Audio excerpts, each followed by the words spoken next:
New figures show that Brazil now has the fourth largest outbreak of the coronavirus in the world. Nearly 240,000 people are infected and more than 15,000 have died of COVID-19. Health experts say a lack of testing means the real figures could be much higher and warn the worst is yet to come. One by one, the sick keep arriving at this hospital north of Rio de Janeiro. It's barely been open for 2 weeks and already 90% of its intensive care unit is full. People are coming from all over the region as other hospitals become overwhelmed by the numbers of patients needing treatment for COVID-19. The local health secretary says they're facing an emergency. This disease is not kidding around. Whoever thinks it's a joke is going to lose their life. Brazil has become the epicenter of the disease in South America. What's more, experts say fatalities have not yet peaked and the worst is still to come. Yet despite the surge in deaths and new infections, the country's president, Jair Bolsonaro, wants lockdown measures imposed by state governors to end so that people can go back to work. Many, though, are choosing to ignore the president. In this poor neighbourhood of São Paulo, leaders are urging people to stay home or potentially be killed by the virus. The district is home to nearly 300,000 people and has the highest rate of infection in the city. The residents are doing all they can to protect themselves, but there are obstacles. We have a problem with water here. There's no water here for 2-3 days. The water just arrives at night. For all their efforts, it seems for some the only option may be to sit it out and then hope for the best. Former US President Barack Obama has criticised the US government's response to the coronavirus pandemic. Obama made the comments in an online graduation speech for college and high school students. Without referring directly to President Donald Trump, Obama said some leaders were, quote, pretending to be in charge.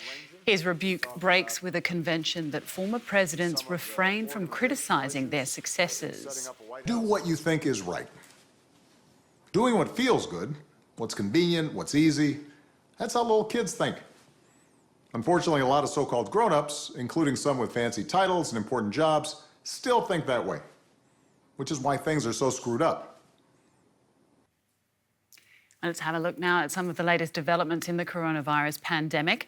More than 4.5 million people have been infected globally and over 311,000 have so far died from the disease. That's according to Johns Hopkins University in the US. Venezuela is reporting 45 new cases, its biggest one-day increase since the pandemic hit. And Russia has reported more than 9,700 new confirmed cases of the coronavirus on Sunday, a rise from 9,200 new cases reported the previous day. But Spain has reported its lowest daily death toll since it declared a state of emergency. 87 people died in a 24-hour period. Researchers are testing whether specially trained dogs could sniff out the coronavirus in humans even before symptoms are evident. Teams in the UK and the US have begun trials to find out whether canines can detect unusual scents coming from people infected with the disease. Success could transform the global response to the global coronavirus pandemic. Researchers in England hope that man's best friend could help sniff out the coronavirus on people unknowingly infected with it. Teams from 2 British universities are racing to find out if having COVID-19 changes a person's body odour. The team has already successfully trained canine noses to detect other diseases like malaria. They hope to do the same for the coronavirus. This could completely revolutionise the way that we are tackling this disease.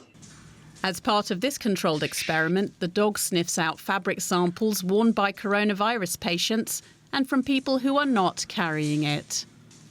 What we have to do, first of all, is collect samples of odour samples from people with and without COVID-19. So the way we're going to do that is by collecting using face masks, and we're asking people to wear these face masks for a few hours. And the other thing we're going to do is get people to wear nylon socks. That sounds a bit strange, but we know from our previous experience that this is a really good way of collecting odours from people. In the US, a group in Philadelphia is carrying out similar trials. The researchers say they need to see strong scientific evidence that this method does work before the virus-sniffing dogs can be unleashed in airports and stations.